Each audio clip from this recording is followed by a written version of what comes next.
Halo para penikmat misteri, selamat datang di channel Mencari Melani. Video ini adalah video kelanjutan dari video sebelumnya. Mari kita lanjutkan video pembahasannya. Bencana alam yang hampir memusnahkan manusia. Saya sarankan sebelum menonton video ini Anda berada di posisi yang aman dan nyaman. Menjauhlah dari kebisingan. Gunakanlah headset jika diperlukan. Lalu bagikanlah video ini kepada kerabat atau teman sebagai wawasan ilmu pengetahuan. Dan jika sudah siap, langsung saja mari kita mulai.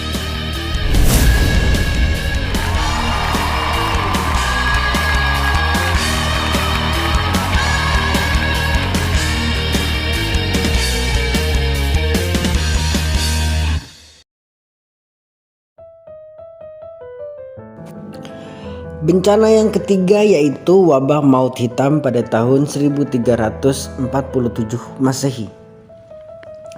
Eropa pada abad pertengahan, suasana begitu suram. Kematian demi kematian terjadi setiap hari. Jasad-jasad manusia bergelimpangan di jalan. Rumah sakit tak mampu mengendalikan wabah. Manusia dihantui ketakutan dan kematian yang begitu dekat. Dan bau anjir bangkai manusia menjadi hal yang biasa hinggap di hidung warga Eropa.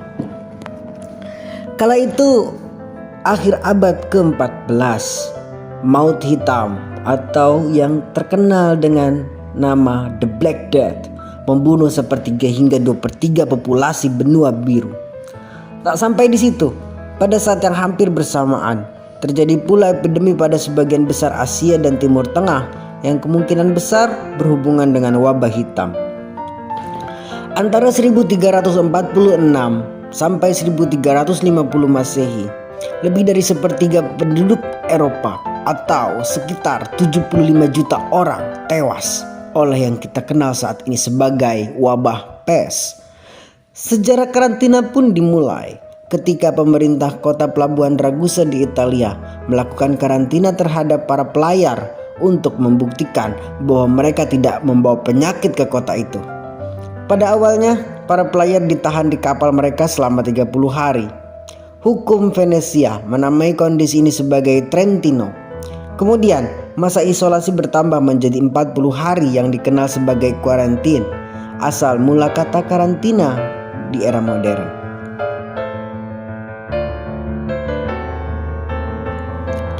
Penyakit tersebut dinamakan The Black Death atau wabah maut hitam karena gejalanya.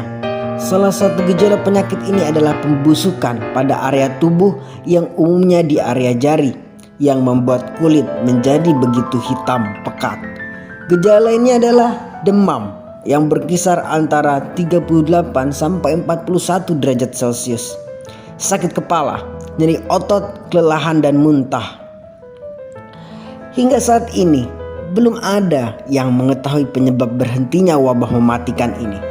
Namun ilmuwan menyebutkan pasti ada hubungannya dengan karantina. Real Clear Science melaporkan bagaimana wabah bisa membunuh ribuan bahkan jutaan jiwa. Bakteri menguasai molekul lain dalam tubuh yang gak bisa dicegah oleh sistem kekebalan tubuh seseorang. Dan sampai ketika virus itu menyerang kelenjar getah bening, itulah yang akhirnya membuat tubuh menyadari ada sesuatu yang tidak beres.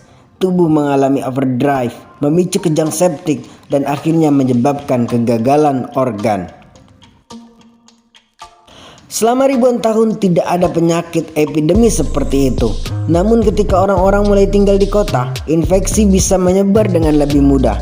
Ketika para pedagang dan tentara melakukan perjalanan dari kota ke kota, mereka membawa bakteri dan virus bersama tubuh mereka dan menyebarkan infeksi ke populasi baru. Anak-anak dalam bahaya terbesar karena hingga abad ke-19, 50% anak meninggal sebelum usia 5 tahun. Namun selain jumlah kematian yang mengerikan itu, hal terburuk dari munculnya wabah ini kemudian menimbulkan suatu kekeliruan, miskonsepsi, dan bencana lain yang berantai. Kemerosotan moral, pembunuhan pengemis, pembunuhan para pendatang baru, dan pembunuhan penderita lepra. Pembantaian dan perburuan kaum Yahudi di seluruh Eropa karena suatu mitos kaum pembawa bencana. Degradasi keimanan kaum beragama dan perang biologis yang memanfaatkan mayat korban wabah maut hitam untuk menyerang musuh, seperti yang terjadi pada perang pasukan Tartar melawan Eropa di kota Kava, Crimea.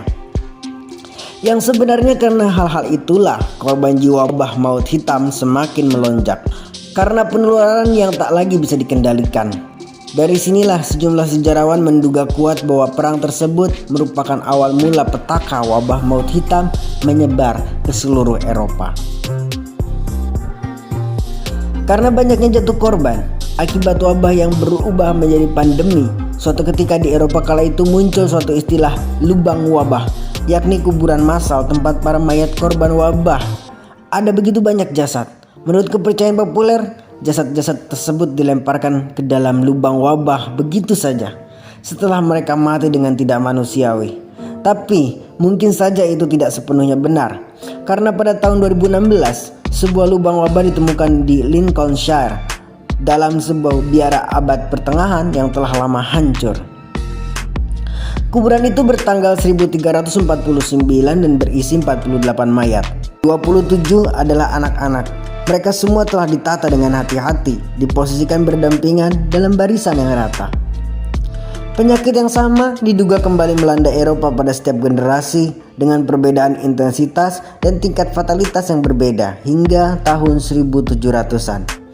Beberapa wabah penting yang muncul kemudian antara lain wabah Italia, wabah besar London, wabah besar Wina, wabah besar Marseille, serta wabah pada tahun 1771 di Moskwa. Penyakit ini baru berhasil dimusnahkan di Eropa pada awal abad ke-19, tetapi masih berlanjut pada bagian lain dunia, Afrika Tengah, Madagaskar, Asia, dan beberapa bagian di Amerika Selatan. Pada akhir pandemi ini, sejarawan menduga pandemi telah merenggut total 200 juta nyawa manusia.